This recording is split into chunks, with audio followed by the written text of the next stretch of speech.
76वें Republic day की मुबारकबादी देता हूँ। ये वो दिन है जिस दिन इस मुल्क में आइन को मंजर आम पे लाया गया है, जिसकी रूह से हम जो भी कुछ ढूंढते हैं वो उसी आइन की रूह से ढूंढते हैं, और इसलिए ये दिन बड़ा इम्पोर्टेंट हमारे लिए है। सर, मौजूदा सरकार को कैसे देखते हैं, इलेक्शन से पहले और आज इलेक्शन के बाद? देखिए अगर सरकार की आप बात करें तो सरकार को 3-4 महीने हुए हैं, मुझे लगता है जायज़ है। जिस तरह से आपने देखा होगा काफ़ी सारे साथियों का ये है कि आप लोग बोलते कुछ नहीं हैं, कुछ टाइम तो दे दें, देखें क्या करते हैं। वो खुद ही क्या कर सकते हैं और क्या नहीं कर सकते खुद ही लोगों को बता रहे हैं, तो हमारे कहने की अभी ज़रूरत नहीं पड़ रही है। तो अभी तो मुझे लगता है सरकार खुद ही कह रही है हम कुछ नहीं कर पा रहे हैं, जो मौजूदा सरकार है, तो इसलिए मुझे नहीं लगता हमें कुछ ज़्यादा ऐड करना चाहिए। चेंज क्या लग रही है आपको, क्योंकि नहीं चेंज तो मैं बताऊँगा, नहीं चेंज मैं बताऊँगा, चेंज बहुत है। लोगों ने वोट दिया, लोगों ने अपनी चुने हुए नुमाइंदे सिलेक्ट किए और वो आज उनके हाथ में यहाँ की एडमिनिस्ट्रेशन। चेंज तो है, ये तो भाई जिसके लिए मैं लोगों को मुबारकबाद देता हूँ।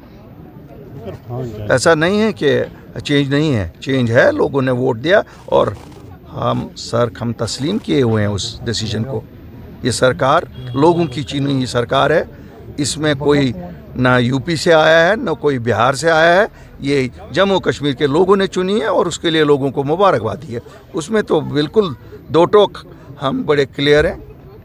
हम ना जीते वो दूसरी बात है, लोग मालिक होते हैं जिसको भी मैंडेट देते हैं और हम उस मैंडेट को तस्लीम। आप इलेक्शन हारने के बाद काफ़ी खामोश रहे, मीडिया से भी दूर रहे। देखिए मैं बताऊंगा, 2-3 चीज़ें होती हैं।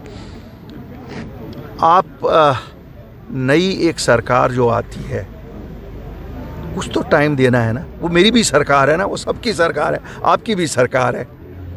आए दिन से क्या आप खाली नुक्तेचीनी ही करेंगे? हम तो दुआ करते हैं सरकार कामयाब हो जाए, क्यों लोगों ने बड़े शौक़ से उनको वोट दिए, बहुत ही शौक़ से।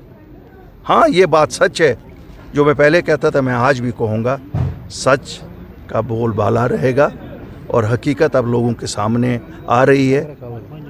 आप लोगों के वोट तो बटोर सकते हो, उनको आसमान दिखा के, चांद दिखा के, सितारे दिखा के, लेकिन आप डिलीवर नहीं कर सकते हो। क्यों?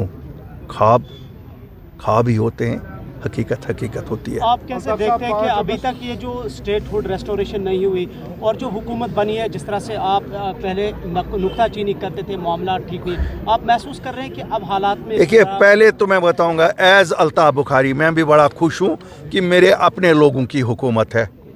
मुझे स्टेटहुड मिलती है नहीं मिलती है, इनके ज़रिए से 370 वापस ये लाते हैं नहीं लाते हैं, मुझे बिजली के 200 यूनिट ये देते हैं, मुझे राशन और देते हैं, मेरे डेली वेजर्स का मसला हल करते हैं नहीं करते हैं, सब चीज़ें एक तरफ छोड़ के मेरे नौजवान जो मैं अभी भी देख रहा हूँ जेलों में, क्या उनकी राय होती है नहीं होती है, लेकिन उस सब को एक पलड़े में जब रखूँ, दूसरे पलड़े में मेरे लोगों की उमंगों की ये सरकार है, उनके वोट से बनी है। मैं इस सरकार को पूरे दिल से तस्लीम करता हूँ। माना जाता है क्योंकि 5 अगस्त 2019 के बाद पहली चुनी हुई सरकार आज यहाँ पे सलामी नहीं है। चाहे डिप्टी सीएम की बात करें, सीएम यहाँ पे सरकार होती है, सरकार। हाँ किस तरीके का चेंज आप देख रहे हैं, क्योंकि सीएम एज चीफ गेस्ट रहना नहीं, उसमें ये कोई नई बात नहीं है। देखिए पहले भी रिपब्लिक डे पे हमेशा गवर्नर साहब ही मेन फंक्शन पे लेते थे। कुछ चीज़ें हम बहुत ज़्यादा we read too much into things, लेकिन मैं कुछ आज थोड़ा सा आप लोगों को बताऊंगा। आपको याद है 8 मार्च 2020 को इस जमात का जन्म हुआ। उस वक़्त आप में से काफ़ी साथियों ने कहा आपका कोर एजेंडा क्या है, और हमने जवाब दिया था हमारे 3 कोर एजेंडा हैं। वो है ज़मीनों की हिफाजत, नौकरियों की हिफाजत, स्टेटहुड की वापसी, और था हमारे नौजवान बुज़ुर्ग उस वक़्त जेलों में थे, मफलूज हो चुकी थी पूरी रियासत, जो पुरानी रियासत थी, ट्रांसपोर्ट बंद था, दुकानें बंद थी। हमने कहा था हमें एक नॉर्मल सी की सेंस वापस लाना चाहते हैं ताकि लोग अपनी ज़िंदगी बसर कर सकें। शुक्र अल्हम्दुलिल्लाह, अगर किसी ने 1947 के बाद जम्मू कश्मीर के लोगों के लिए कुछ किया है, मासिवाए एक लीडर के जिसने 370 को यहाँ लाया था स्पेशल स्टेटस, जब हिंदुस्तान से उन्होंने दिल्ली में बात की और हिंदुस्तान के साथ इल्हाक हुआ, उसके बाद अगर किसी ने जम्मू कश्मीर के लोगों के लिए कुछ लाया है वो तो अपनी पार्टी ने लाया है। आज उमर साहब कहते हैं ज़मीनों का तहफ़्फ़ुज़, असल हमारी ज़मीनें हमारी आइडेंटिटी है।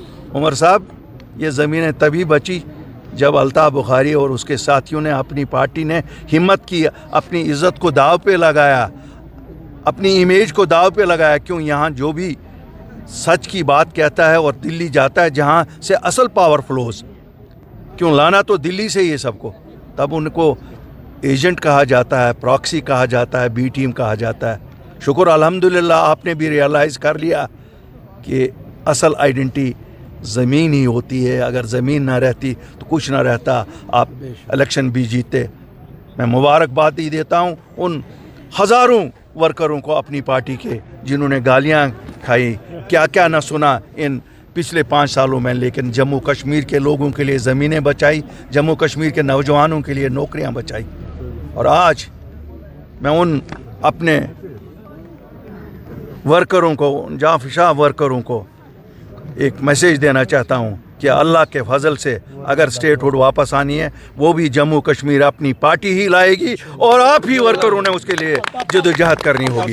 वो ना कोई चुनी हुई सरकार लाएगी और न कोई अपोजिशन में बैठे हुए लोग लाएंगे। क्या इसका मतलब यह है अल्ताफ साहब की 5 साल की मुद्दत बहुत है, स्टेटहुड तो रेस्टोर नहीं होगा? दूसरा, ये जो डबल गवर्नमेंट सिस्टम है, यहाँ रात, आजकल दिन छोटे हैं तो 6 बजे शाम हो जाती है, सुबह 7:30 बजे हो जाती है। 5 साल तो बहुत आप देखते हैं। स्टेट के बजट को कैसे देखते हैं अल्ताफ साहब? सर, स्टेट के फाइनेंसेस, हमारे पास तो एवेन्यूज ही नहीं है रेवेन्यू के। हाँ, हमें तो सेंट्रल गवर्नमेंट से ही लाना है। जो हम कहते थे, आज तो उस पार्टी के लीडर कहते हैं कि जो मिलना है दिल्ली से ही मिलना है। और मेरे भाइयों, मैं आज मुबारकबाद अपने मीर भाई साहब को देता हूं जिन्होंने जुर्रत की, कल गए अपने मसले को उठाया। ये सही बात है, मुसलमानों का मसला है, वो मुसलमानों के पेशवा रहनुमा हैं, गए, अच्छा किया। बहुत लोग उनको बहुत नुक्तेचीनियाँ करेंगे, लेकिन क्योंकि सियासतदान अपनी गरिबानों में नज़र नहीं देते, इसलिए उन्हें कम ही याद होता है। सर, लैंड प्रोटेक्शन की आप बात कर रहे हैं, तो यहाँ पर जो सैटेलाइट कॉलोनीज बनाई जा रही है, तो उसमें खर्चा काफ़ी ज़्यादा है। वक्त की सरकार ने जवाब देने, हम तो वक्त की सरकार नहीं, लेकिन हम लोगों के हमदर्द होने के नाते, एक सियासी जमात होने के नाते, जो उस वक्त मंजर आम पे आई जब सब कुछ लूट चुका था, मैं आपको बताऊंगा 1 इंच ज़मीन भी किसी बाहर वाले को यहाँ ना खरीदने देंगे, ना किसी को बसने देंगे।